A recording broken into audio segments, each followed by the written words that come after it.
누가복음 23장 34절 신약 성경 139장입니다.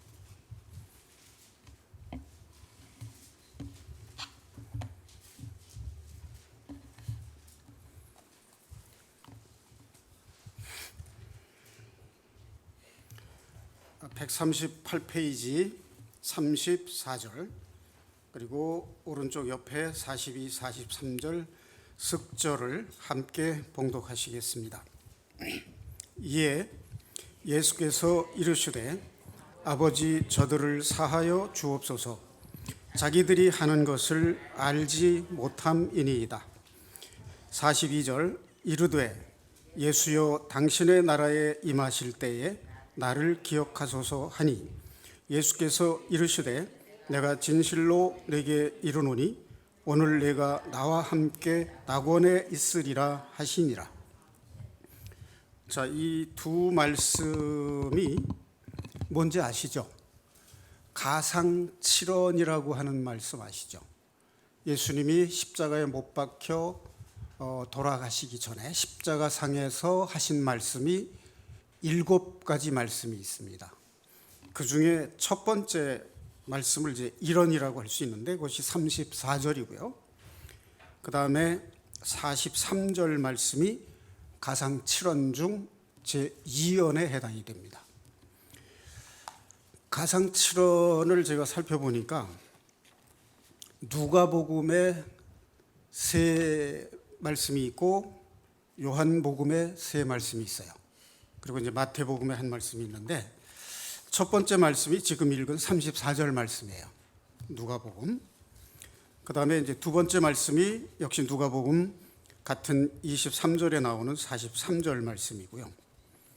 그 다음에 세 번째 말씀이 뭐냐면 요한복음 19장에 나오는데 26절, 27절에 보니까 여자여 보소서 아들이니이다. 그 여인들이 예수님을 뵌 태, 즉 어머니 마리아에게 복이 있다라고 칭송을 하니까 여자여 보소서 아들이니이다 하고 요한을 소개합니다. 그러니까 마리아인 어머니에게 당신의 아들 요한입니다 라고 말씀을 하는데, 이것이 요한에게 어머니를 부탁하는 말씀이죠. 자, 우리가 가상칠언이라는 말을 이제 하고 있는데 이런 생각은 잘 안 해봤을 겁니다.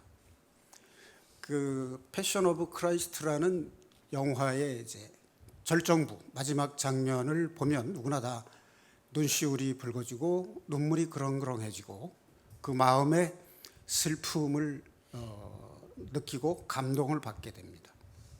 그런데 이렇게 한번 생각을 해보세요.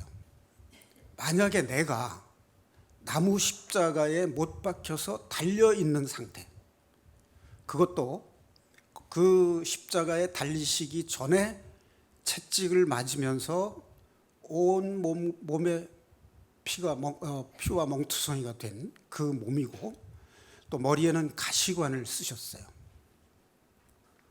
그런 상태로 걸려 있습니다. 이게 끈으로 묶었어도 우리가 지탱하기가 힘들 겁니다. 그런데 못으로 박았다는 것은 그 몸의 무게 때문에 늘어지는 거예요.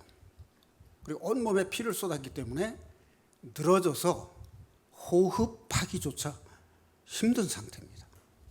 그럼 이 한마디를 하기 위해서는 어떤 상태의 몸부림이 필요했을까 하는 거죠. 우리가 피가 입안에 고이거나 가슴에 고인 상태에서 말을 하기 어려워요. 그리고 이 말을 한마디만 말씀을 하시려고 해도 이 온갖 힘을 다해서 이걸 당겨서 몸이 호흡을 할 수 있는 상태가 돼야만 말을 할 수 있는 겁니다. 호흡이 안 되는 상태에서 말을 할 수 없는 거죠. 그런데 우리 같은 보통 사람이 이렇게 십자가에 못 박혀 달렸다면 단 한마디도 하기 어려울 겁니다.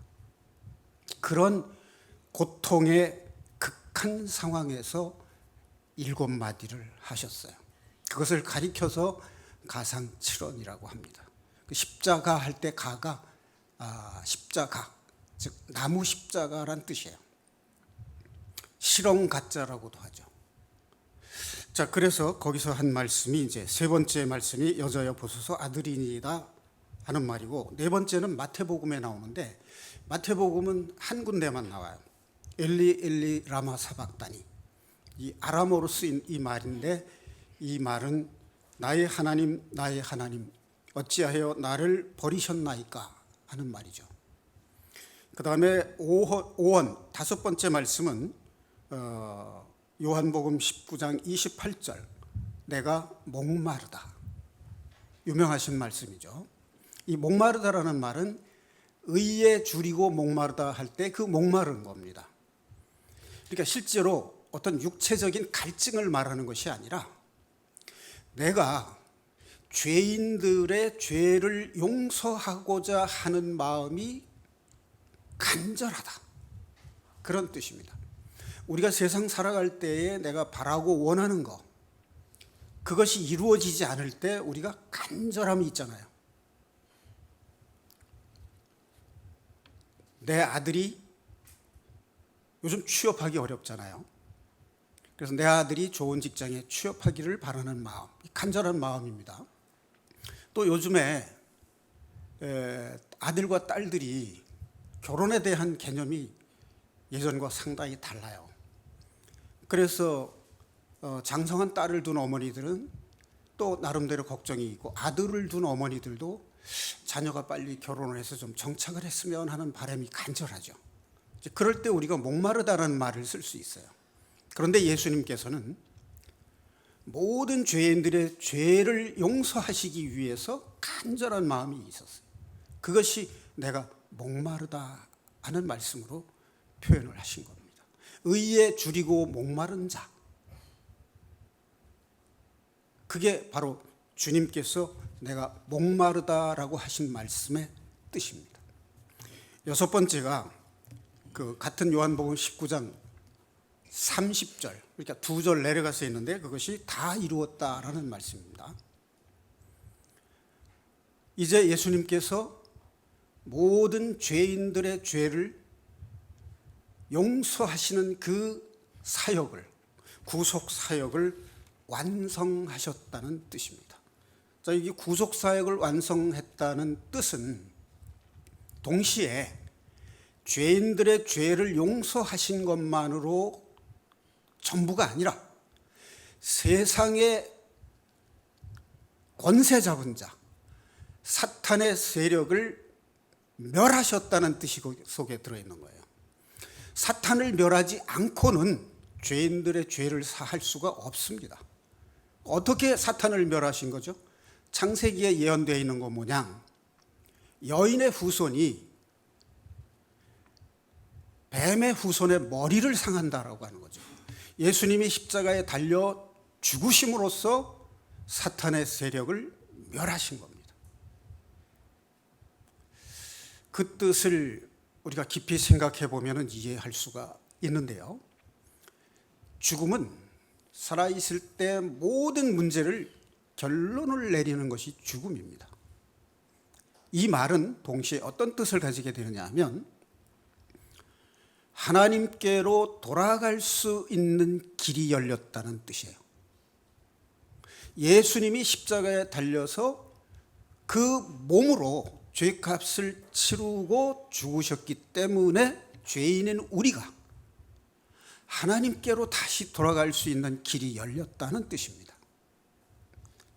그래서 주님은 하나님의 권능으로 다시 부활을 하신 겁니다. 자, 그런데 이 부활의 의미가 십자가에 달려 돌아가신 것과 함께 중요한 의미를 가지고 있습니다.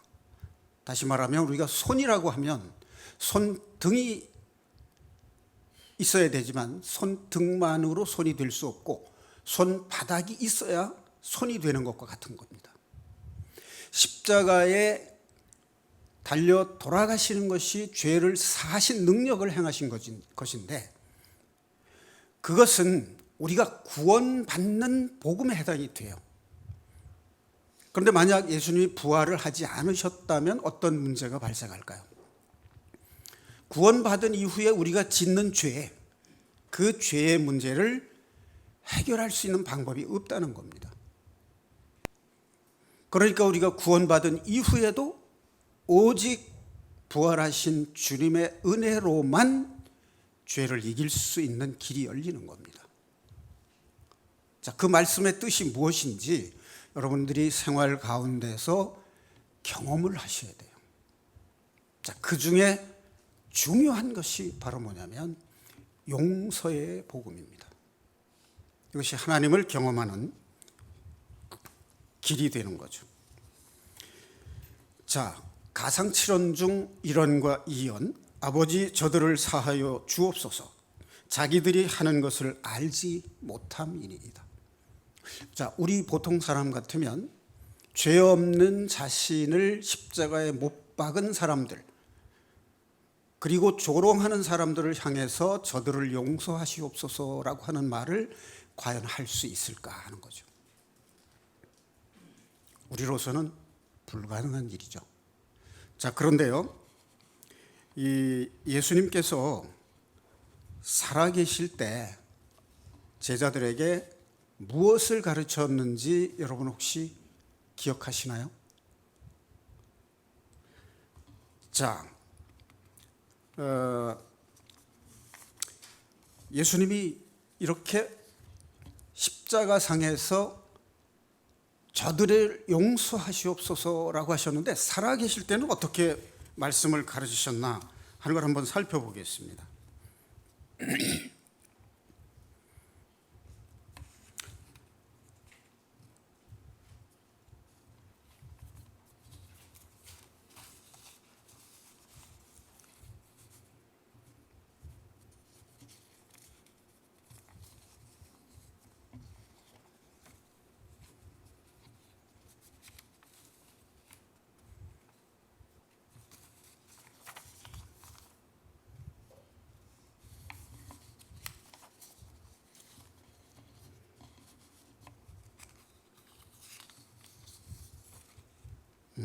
누가복음 6장 27절 28절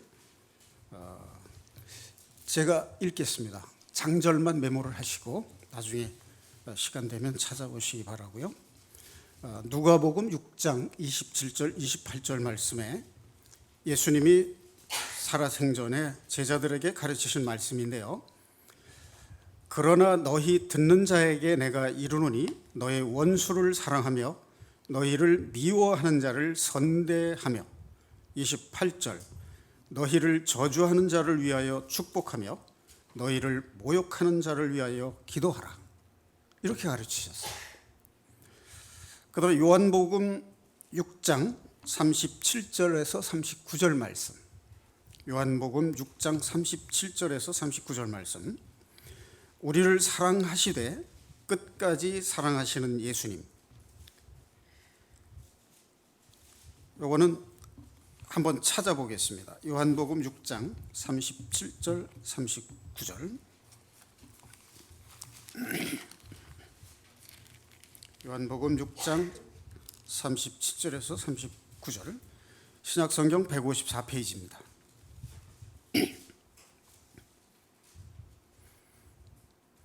아버지께서 내게 주시는 자는 다 내게로 올 것이요 내게 오는 자는 내가 결코 내쫓지 아니하리라. 내가 하늘에서 내려온 것은 내 뜻을 행하려 함이 아니요 나를 보내신 이의 뜻을 행하려 함이니라. 구속사의 계획에 따라서 이 일을 행하신다는 거죠. 나를 보내신 이의 뜻은 내게 주신 자 중에 내가 하나도 잃어버리지 아니하고 마지막 날에 다시 살리는 이것이니라. 내게 주시는 자는 마지막 날에 다시 살리시기 위해서 이렇게 용서를 하셨다라고 하셨습니다. 자, 그런데 예수님께서 살아생전에 가르치신 이 말씀을 십자가에 달려 돌아가시면서 실천에 옮기셨어요. 용서하셨습니다. 자, 용서해야 되는 이유, 그것은 첫째, 하나님께서 우리에게 분부하신 것이기 때문에 그렇습니다. 자, 장절을 메모를 하시고 나중에 찾아보시면 좋겠습니다. 일일이 찾으려면 좀 번거로운 것 같아요. 여러 구절 찾아봐야 되니까. 마태복음 22장 39절, 하나님의 계명이기 때문에 용서가 하나님의 계명입니다. 그 다음에 마태복음 6장 12절 말씀에 보면은 주기도문이 있죠. 주님께서 가르쳐 주신 기도 12절, 마태복음 6장 12절에 주기도문이 있습니다. 우리가 우리에게 죄 지은 자를 사하여 주는 것 같이 우리 죄를 사하여 주옵시고 하는 말씀 있죠. 자, 그 다음에 누가복음 6장 37절, 아마 공부를 좀 하셔야 될 것 같습니다. 너희가 용서를 받았기 때문에 너희도 용서를 해야 한다, 그런 말씀입니다. 그 다음에 마태복음 6장 15절,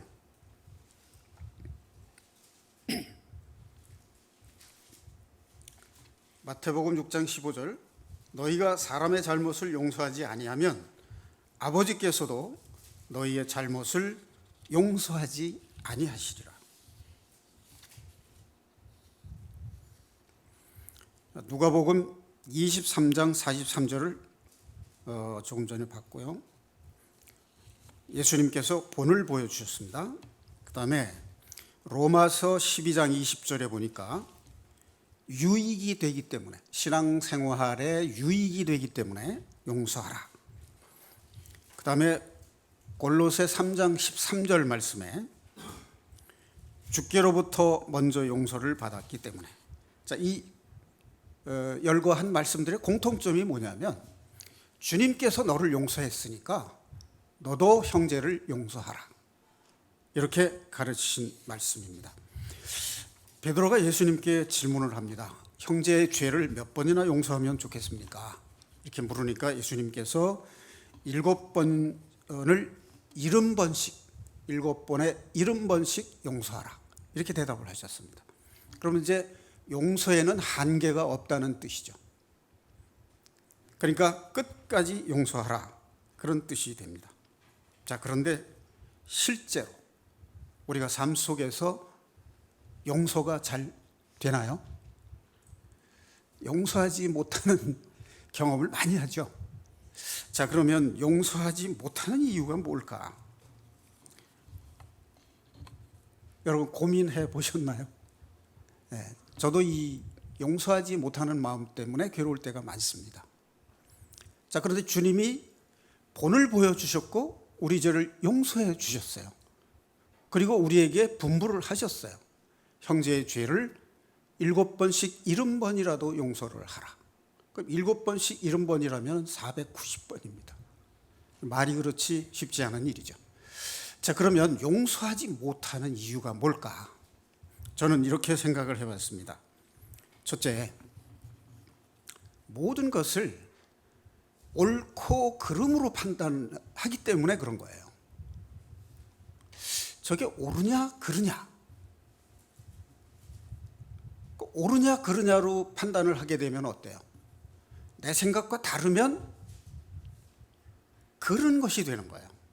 그러니까 옳고 그른 것을 판단하는 기준이 나잖아요. 그렇죠? 내 생각에 맞지 않으면 그런 거예요. 그러니까 판단하게 되는 거예요. 자, 이게 뭐냐면 창세기로 거슬러 올라가서 이브가 사탄의 유혹을 받고 선악과를 따먹었을 때 그 사건과 연결이 됩니다. 그러니까 선악과를 따먹었다라는 것은 사탄의 기준으로 모든 것을 판단하는 거예요. 그러니까 사탄의 기준이라는 것은 뭐냐면 빠져 있는 게 하나 있어요. 그게 뭐냐면 하나님의 사랑이 빠져 있는 겁니다. 사랑으로 보지 않고 옳고 그른 것으로만 보니까 나하고 다르면 그르게 보이는 거예요. 잘못된 것으로 보이는 거예요.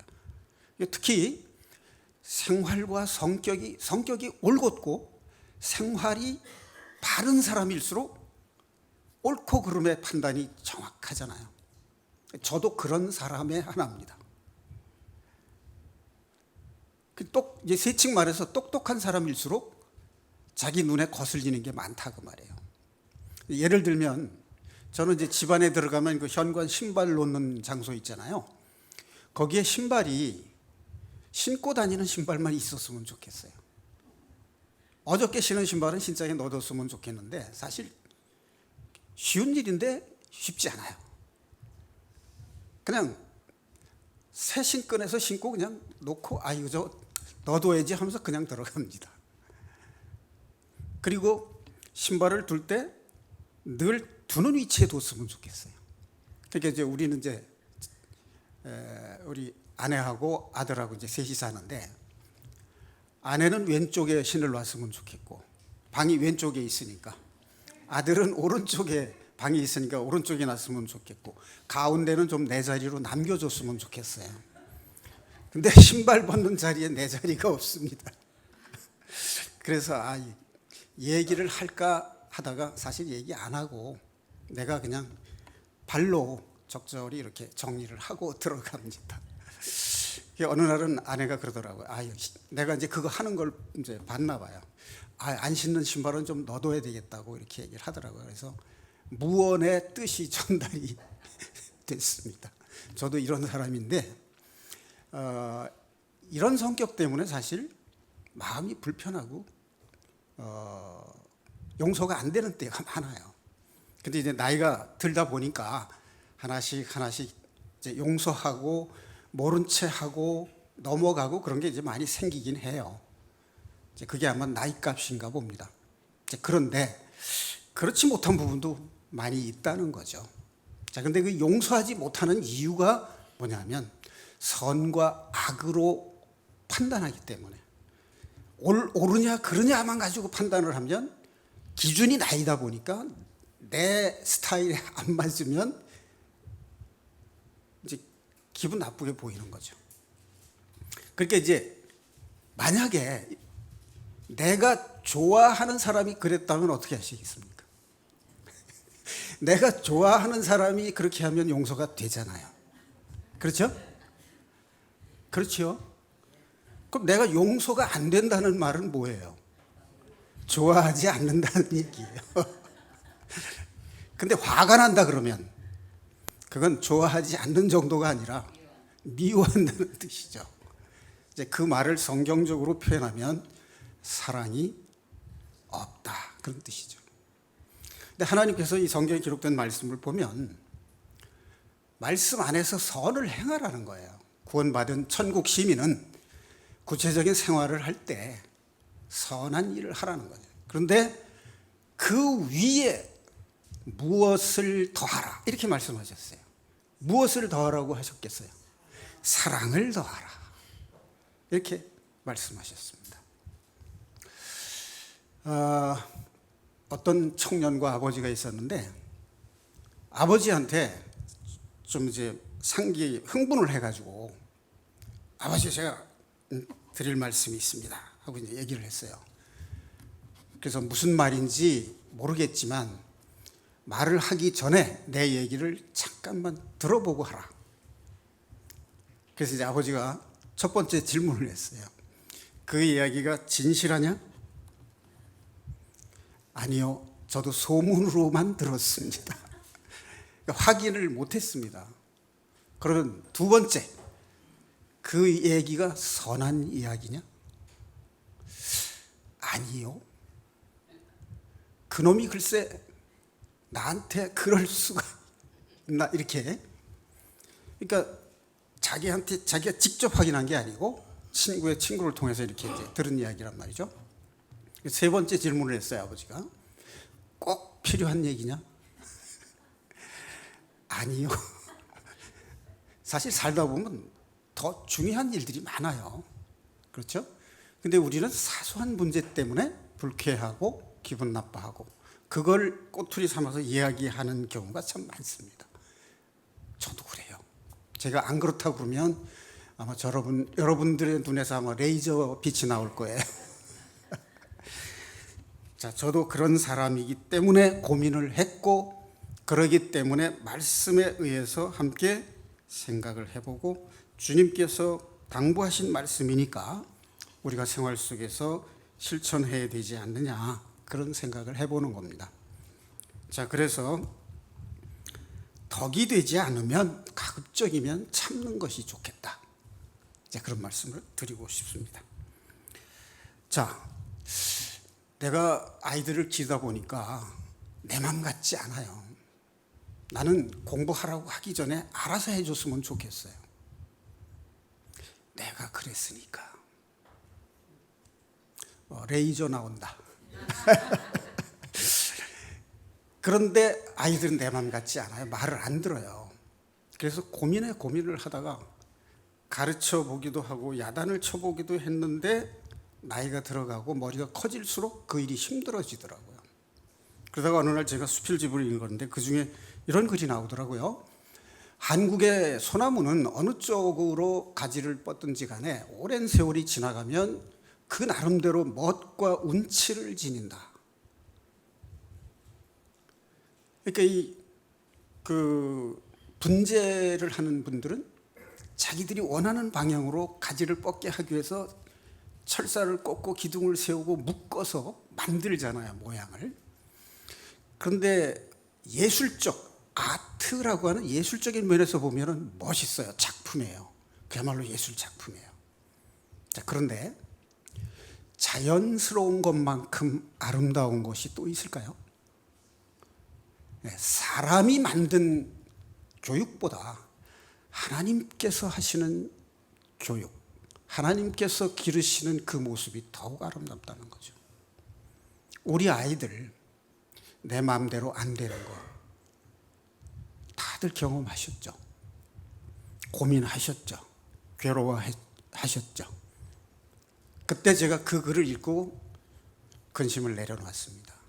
아, 하나님께서 하시는구나. 그렇다면 하나님을 믿고 맡기자. 그때 내가 아이들에게 바란 것이 공부 잘해라, 좋은 직장 가져라, 이거보다 하나님의 말씀 안에서 복을 누리는 삶을 살았으면 좋겠다. 그런 생각으로 마음을 바꿨습니다. 그러고 나니까 마음에 부담이 없고 짐을 내려놓고 보니까 마음이 좀 편해지더라고요. 근데 나이가 들어가면 매사가 힘들어요. 그래서 제일 좋은 게 뭐냐면 평화스러운 거예요. 마음 편안한 게 제일 좋더라고. 젊었을 때는 아름다움도 추구하고 성공도 추구하고 다 해봤는데 마음이 편한 것만큼 그렇게 좋은 게 없더라고요. 그래서 아름다움에 대한 눈도 달라지더라고요. 여름 하늘에, 파란 하늘에 흰 구름이 이렇게 뭉게뭉게 피어오르는 거 보면 평화롭죠? 그 평화로운 게 아름답게 느껴집니다. 그래서 평화로운 아름다움, 그걸 추구하게 되는데 그게 하나님의 말씀 안에 그게 있어요. 용서하지 못하면 내 마음에 평화가 있나요? 평화가 없어요. 용서하지 못하면 누가 상처받나요?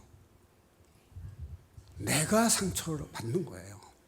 그럼 내가 받은 상처, 원인이 상대방에 있다고 생각하잖아요, 많은 사람들이. 원인 제공은 상대방이 했더라도 상처를 받고 안 받는 것은 누구한테 있어요? 나한테 있어요. 똑같은 말인데 상처 안 받는 사람이 있더라고요. 이야, 복 받았잖아요. 성품이 참 스펀지 같아. 상처를 안 받아. 참 복을 받은 사람이에요.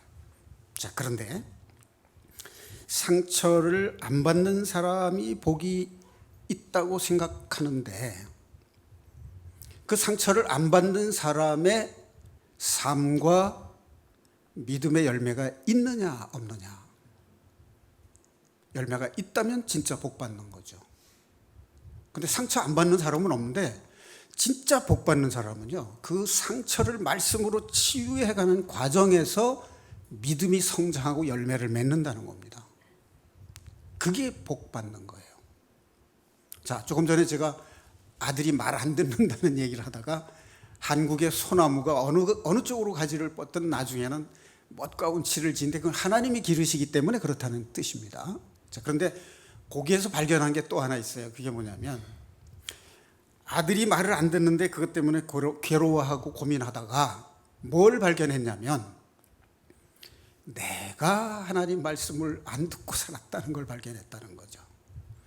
내가 말씀에 순종하는 삶을 살지 못했다는 걸 발견했어요. 여러분, 이게 복 받는 조건이죠.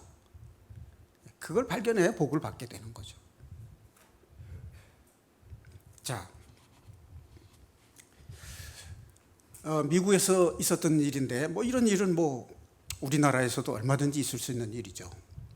한 인디언이 이제 그 미국인 그 도시에 나왔다가 물건을 사려고 하는데 인디언에게는 팔지 않는다는 거예요. 그러니까 인종차별이 아주 심각했던 거죠. 그래서 이제 방황하다가 한 신사를 만나서 그에게 빵 한 조각을 요구했는데 거절당했어요. 그러면 빵이 아니면 물이라도 한 모금 마시게 해달라고 간청을 했는데 개에게 줄지언정 너에게는 줄 수 없다. 아주 혹독한 그런 말을 듣고 아주 처절한 심경이에요. 그래서 다시는 내가 백인 이 도시에 읍내에 들어오지 않겠다. 그런 원망을 하고 이제 돌아갔는데 얼마 후에 이 미국인 신사가 사냥을 하러 나갔다가 사냥개를 놓쳐버렸어요. 그래서 방향을 잃어버리고 방황하다가 날이 저문 겁니다. 그러니까 배도 고프고 목도 마르고 죽을 지경이었는데 간신히 길을 찾아서 나왔는데 거기서 한 인디언을 만난 거예요. 그 사람이 자기 집에 데리고 가서 이제 먹을 것과 마실 물을 주고 하룻밤 쉬어가게 했는데 그 사람이 바로 그 사람이었어요. 그래서 이 미국인 신사가 인디언에 대한 인종차별의 마음이 없어지게 됐어요. 그런 경험, 그러니까 자기가 상대방과 똑같은 입장이 돼 보니까 그 사람의 마음을 알겠는 거예요. 그래서 인종차별 금지법, 그 법안을 제안을 했다고 합니다. 자, 여러분, 제가 이런 경험을 했습니다. 역시 똑똑하고 옳으냐 그르냐에 대한 판단이 아주 분명한 사람인데 그런 말을 서슴없이 잘하는 사람이에요. 그러니까 그 사람은 나름대로 성경도 잘 알고 나름대로 정의감도 있어요. 그래서 사람들이 잘못하는 걸 보면 충고를 하고 권면을 해요. 그런데 마음이 여리고 연약한 사람들은 상처받습니다. 그 사람 때문에 교회를 안 나오는 사람도 있고 또 다른 교회로 간 사람도 있고 상처를 받은 사람도 있어요.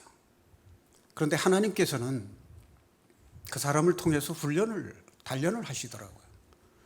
말을 하고 싶지만 말을 하면 다툼이 되기 때문에 참고 있는 거예요. 그러니까 그 사람한테 한번 충고 안 받은 사람이 없어요. 다 그랬는데 참고 있던 그 사람들이 전부 신앙이 성숙해진 거예요.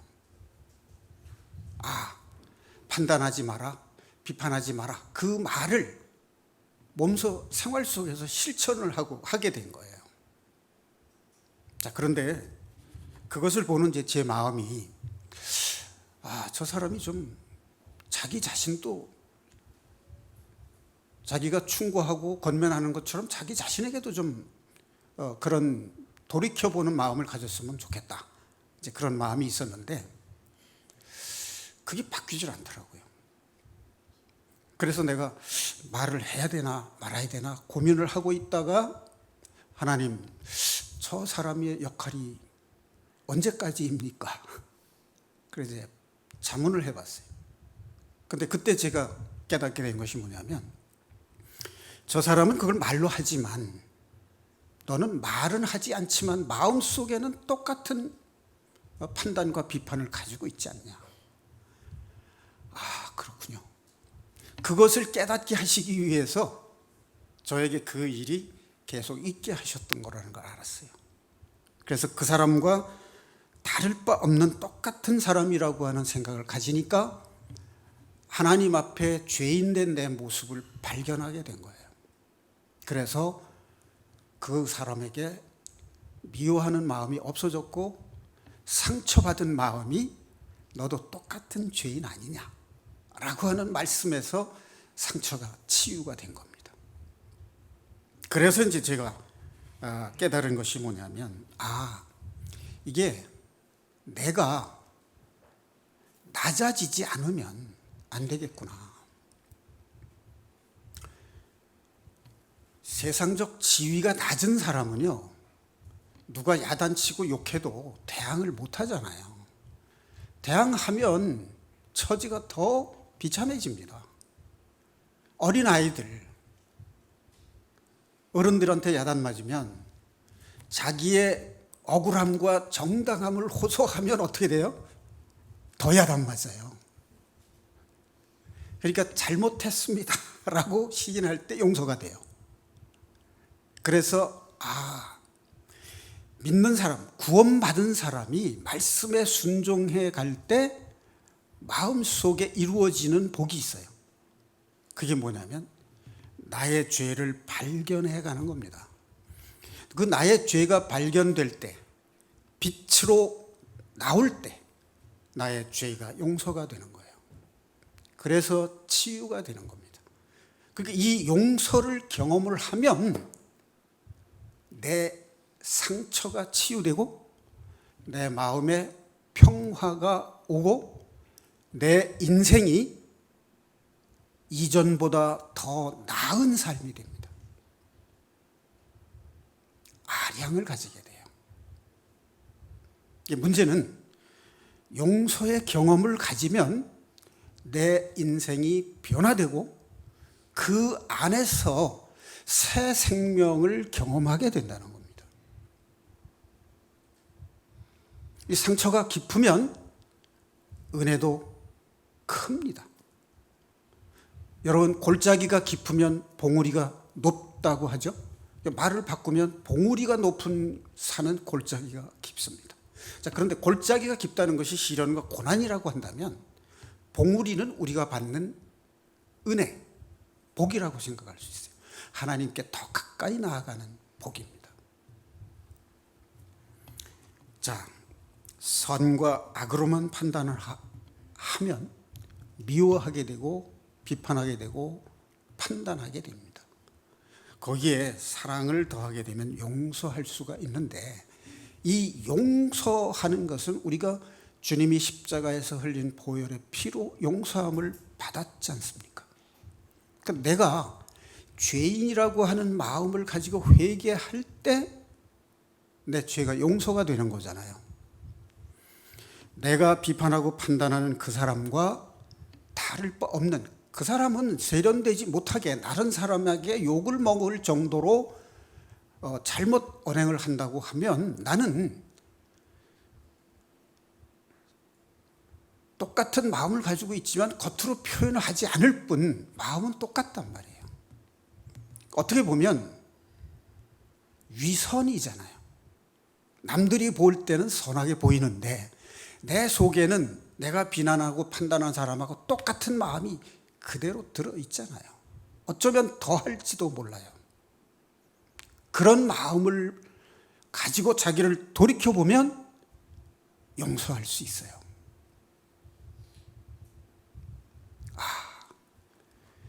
주님이 나를 이렇게 용서하셨구나. 여러분, 주님이 나를 보실 때 내가 주님 마음에 들었겠습니까? 아니잖아요. 오직 하나님의 사랑을 이 세상에 와서 실천하신 그 마음 때문에 용서하신 거잖아요. 그러니까 복음의 핵심은 하나님의 사랑을 이 땅에 실천하는 건데, 그 실현의 핵심, 사랑을 실천하는 핵심이 뭐냐면 용서인 것이에요. 내가 내 형제와 내 이웃을 용서하는 것이 하나님의 사랑을 실천하는 거예요. 내가 형제 자매를 용서하는 것이 하나님의 거룩하심을 드러내는 방법입니다. 하나님의 능력이 내가 형제를 용서하는 가운데서 나타나는 겁니다. 여러분, 하나님의 긍휼하심과 용서함을 받으셨습니까? 그렇다면 하나님이 베푸신 그 사랑이 무엇인지, 그것이 용서잖아요. 하나님이 우리를 용서하지 않았다면 나는 살아남을 수 없는 죄인입니다. 지옥의 심판을 면할 길이 없는 죄인입니다. 그러니까 나도 용서해야 됩니다. 그런데 내가 용서할 수 없는 이유는 옳고 그름으로만 판단하기 때문에 그렇고, 내가 상대방보다 마음으로 높아져 있기 때문에 그래요. 아니라고 하고 싶지요? 그거는 꼭 지위가 높아서 그런 게 아니에요. 지위가 없는 사람도요, 마음으로는 상대방이 나를 비판하고 충고하고 권면하면 많이 꼽단 말이에요. 거북스러워요. 불쾌해요. 그건 뭐예요? 자기 마음이 높아져 있다는 거예요. 만약 내가 존경하는 사람이 똑같은 말을 나에게 했다 그러면 내가 인정하지 않아요. 그렇죠? 그걸 생각해 보면 내가 마음으로 높아져 있기 때문에 그렇다는 거예요. 그래서 제가 일부 설교 시간에 말씀드린 화물선의 밑바닥짐, 그게 그의 나라와 그의 의를 구하는 것이고, 남을 대접받고자 하는 대로 남을 대접하라는 그 말씀이 밑바닥짐입니다. 그 산상수훈의 2대 황금률을 내 마음속의 밑바닥짐으로 채우면 덜 흔들리게 되고, 흔들릴지언정 전복되지는 않는다는 겁니다. 용서함의 경험을 받은 사람이라야 용서할 수 있습니다. 자, 용서를 하지 못하면 내 마음이 평화가 없고 내 마음이 상처받을 수밖에 없습니다. 자, 그런데 부모의 마음을 가지고 자녀를 보면, 자녀가 잘못한다고 해도 가르칠지언정 용서하잖아요. 자, 부모가 자녀를 보면 마음에 안 드는 구석이 많습니다. 일일이 간섭한다 그러면 아마 자녀는 견디지 못할 거예요. 그럼에도 불구하고 부모는 자녀를 사랑으로 훈계하잖아요. 미워하는 마음이 아니고 사랑하기 때문에 훈계하는 거예요. 그 부모의 마음은 어디서 온 것일까요? 하나님의 마음을 심어 놓으신 거예요. 그 마음으로 우리는 형제 자매를 바라봤으면 좋겠습니다. 자, 용서를 하게 되면 인생의 실패가 성공한 삶으로 변하게 됩니다. 저는 젊었을 때 세상적인 성공을 꿈꿨습니다. 부자가 되고 싶고, 지위가 높아지고 싶고, 명예를 얻고 싶고, 그런 마음이 있었습니다. 그런데 그런 마음을 가지고 살 때 제 마음엔 평화가 없었어요. 만족이 없었습니다. 그런데 내가 세상에서는 이름 없는 사람이었고, 부유하지 않은 사람이었고, 권력이 없고 명예도 없는, 어떻게 말하면 잊혀진 사람이었습니다. 그런데 하나님 안에서는 내가 이름이 있는 자요, 하나님의 권세와 능력을 입은 자요, 하나님 안에서는 부요한 자가 되었습니다. 이제 하나님 안에서 그 생명책에 이름이 있는 사람이 됐습니다. 아멘.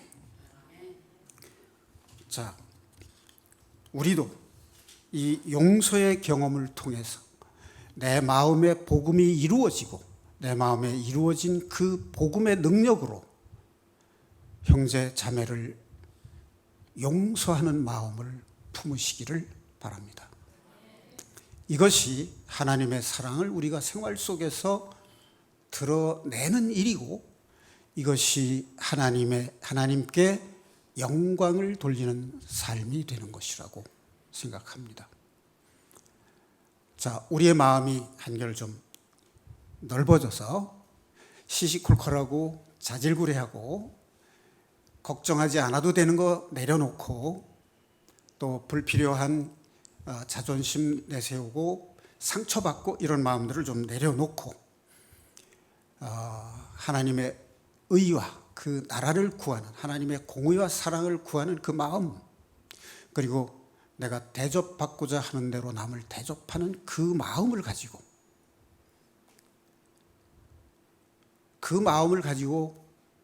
상처받지도 않고 용서도 할 수 있는 그런 삶을 살았으면 얼마나 좋겠습니까? 자, 그 다음에 제가 이런 말씀을 마지막으로 하나 좀 드리고 싶습니다. 이 교인들 중에 점 보러 다니는 사람이 있어요.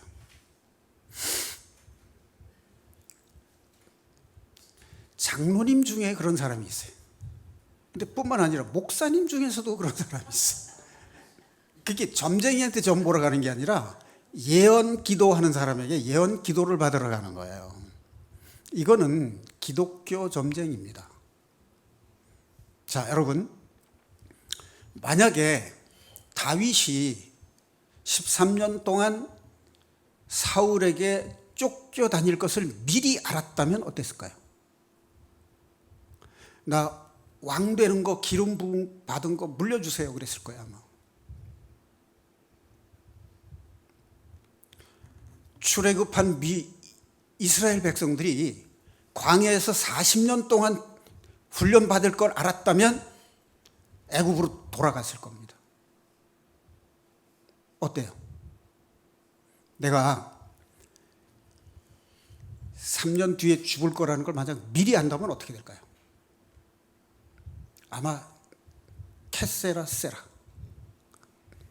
깽판 놓고 나는 3년이면 죽어 마음대로 해봐 그럴지도 몰라요. 그러면 일주일 뒤에 내가 10억짜리 복권에 당첨이 된다는 걸 미리 안다고 한번 가정해 봅시다. 지금 어떻게 살까요? 아마 있는 돈 한번 폼나게 쓰고 싶을 거예요. 그러면 그 인생은 복을 받는 인생이 아니라 저주를 받는 인생이 될 수도 있어요. 자, 여러분, 하나님께서 말씀에 순종하면 복을 주신다는 약속을 해 놓으셨잖아요. 먹고 입고 마실 거를 위해서 근심 걱정하지 마라. 너는 이보다 더 중요하지 않냐? 라고 말씀을 하시고 약속을 하셨어요.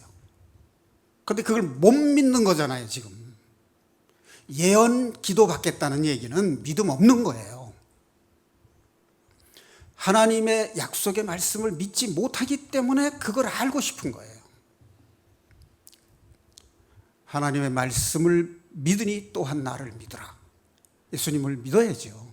예수님을 믿는데, 하나님은 믿는데 예수님은 왜 못 믿습니까? 그게 이스라엘 백성들이 지금 하나님은 믿잖아요. 구약은 믿는데 예수님을 믿지 못하는 사람들이 더 많잖아요. 어쩌면 우리도 교회를 다니면서 오래 다녔는데 하나님 믿어요. 근데 예수님 하신 말씀 우리 순종 안 해요.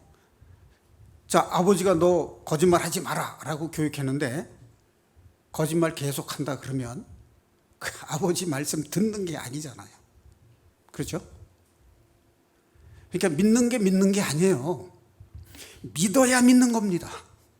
순종해야 믿는 겁니다. 자, 야고보서를 이해하지 못하는 이유가 뭐냐면 말씀을 믿는데 순종하지 못하니까 행함이 없는 거예요. 믿음이 행함으로 나타나려면, 믿음이 행함으로 증명이 되려면 먼저 순종해야 돼요. 순종이 없으면 행함이 있을 수 없습니다.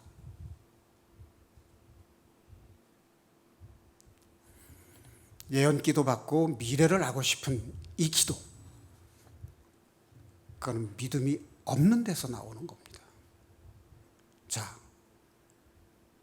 하나님의 말씀, 하나님이 약속하신 말씀, 주님이 본을 보이신 말씀, 그것을 믿는다면 우리는 순종해야 되고, 용서를 하는 것이 바로 하나님의 말씀에 순종하는 겁니다.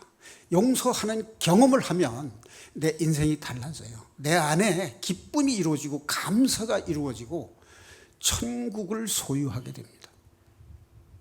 자, 우리는 이 감사의 기도로 천국 문을 여는, 하나님의 마음을 내 안에 누리는 용서의 경험을 모두가 함으로써 하나님의 거룩함과 영광을 드러내는 하나님의 자녀들이 되시기를 주님의 이름으로 축원합니다.